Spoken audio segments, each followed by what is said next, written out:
কিন্তু একটা ছাত্রের প্রতি যেই সমস্ত দায়িত্ব থাকে সেই দায়িত্বটা তারা পালন করেন নাই, সেই দায়িত্বের অবহেলা করছেন তারা।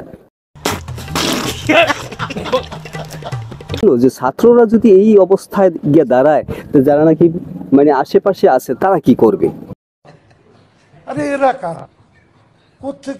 এই মুহূর্তে আমি আছি যাত্রাবাড়ির দ্বিতীয় টোল প্লাজায়, যেটা মোটামুটি ধ্বংস করে দেওয়া হয়েছে। সো এখানে প্রবীণ একজন ব্যক্তি আছেন, তার কাছ থেকে আমরা একটু জানার ট্রাই করব যে অ্যাকচুয়ালি দেশটা আগে কিরকম ছিল এবং এখন কোন দিকে যাচ্ছে এবং কোঠা সংস্কার আন্দোলন নিয়ে তার অভিপ্রায়টা কি।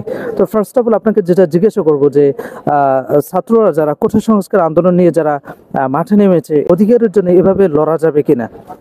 এইখানে সবচেয়ে বড় কথা হইলো এইটা যে যে যাই কিছু হোক না কেন ছাত্র আন্দোলন করবে তাতে কোনো আপত্তি নাই, আগেও ছিল এখনো থাকবে, থাকুক, তাতে কোনো আপত্তি নাই। কিন্তু একটা ছাত্রের প্রতি যেই সমস্ত দায়িত্ব থাকে সেই দায়িত্বটা তারা পালন করেন নাই, সেই দায়িত্বের অবহেলা করছেন তারা।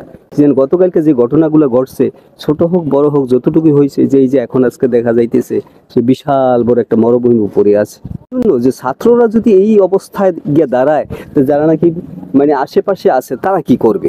তারাও তো এইটা দেখা দেখি আরেকটা কিছু করতে চেষ্টা করবে। এই জন্য আমরা এইটাকে সম্পূর্ণভাবেই আমরা এইটাকে মানি না, বর্জন করি।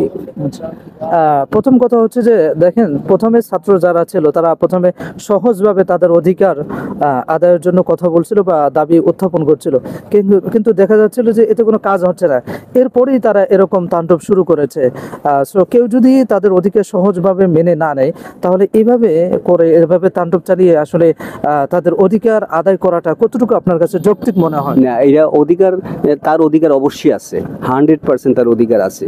অধিকার যদি তারা হরণ করে তাহলে তাদের উপরে আরো কিছু আছে, বলার আছে, করার আছে, বহুত কিছুই আছে, সেইভাবে করা দরকার। কিন্তু এইভাবে না, এটা হলো সরকারি একটা জিনিস, এটা সবার জন্য। আজকে যেইভাবে যে মরুভূমি পড়ে আছে, এইটা তো আমরা আশা করি এরকম আসতে যাব। কিন্তু আমরা সরকারকে যেভাবে আনার কথা, সরকার যেভাবে মানার কথা সেভাবে মানতে হবে সরকার, কিন্তু এইভাবে না। এখন এই যে এরকম তাণ্ডব হলো, আপনার কি মনে হয় তারা যে আন্দোলন নিয়ে তারা মাঠে নেমেছে সেটা কতটুকু অ্যাকচুয়ালি তাদের দাবি কার্যকর হবে বলে আপনি মনে করেন? এই দাবি নয়, এই দাবি একটা দাবি আমরা মনে করি না। এই দাবি যারা ইয়া করছে তারা নিতে চাইছে যে দাবি, এই দাবি অ্যাকচুয়ালি রাইট না, ঠিক না। দরকার হয় কি জানি, সরকারের যে সমস্ত যে ইয়াগুলো আছে সেখানে আমরা বসে যাব, সেখানে আমরা রাস্তায় বসে যাব, আমরা কাউকে এরকম করে করবো না, রাস্তায় বসে যাব, বসে গিয়ে সেইখানে আমরা দাবি পালন করতে চেষ্টা করব। আচ্ছা, যারা এই দাবি উত্থাপন করেছে বা তাদের যে সমস্ত ছাত্র যারা আছে যারা এরকম কাজের সাথে যুক্ত হয়েছে, সো সেই যে ছাত্র, তাদের সম্পর্কে আপনার মন্তব্যটা কি? সর্বশেষ ছাত্রদের উদ্দেশ্যে আপনি কি বলবেন? আমি ছাত্রদের উদ্দেশ্যে এইটাই বলতে চাইবো যে ছাত্ররা, সেই ছাত্র যদি এই ধরনের কিছু করে তখন আমাদের গায়ে লাগে, যে এগুলো তো আমাদের সন্তান, তো তারা কেন এরকম করবে? আজ নয় কাল নয় পরশু আমরা এটাকে অবশ্যই এটা আমরা সরকার থেকে আনবো, কিন্তু এইভাবে না, এইভাবে আমরা পালন করবো না। এই জন্য যে ভবিষ্যৎ প্রজন্ম যখন নাকি আসবে তারও আবার দেখা দেখি আমরা এই আচরণই করতে চেষ্টা করি।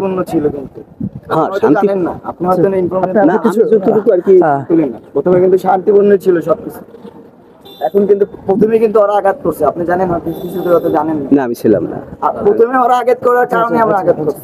হইতে পারে, আপনি আঘাত করবেন না, আপনি তো আঘাত করবেনই, আপনি আঘাত করবেন না। আচ্ছা, এখানে আমরা বিতর্ক না করে আমরা এখানে নিরপেক্ষভাবে একটা ইন্টারভিউ নেওয়ার জন্য আসছে। আপনি যদি কিছু বলতে চান অন ক্যামেরা বলেন, কোনো সমস্যা নেই।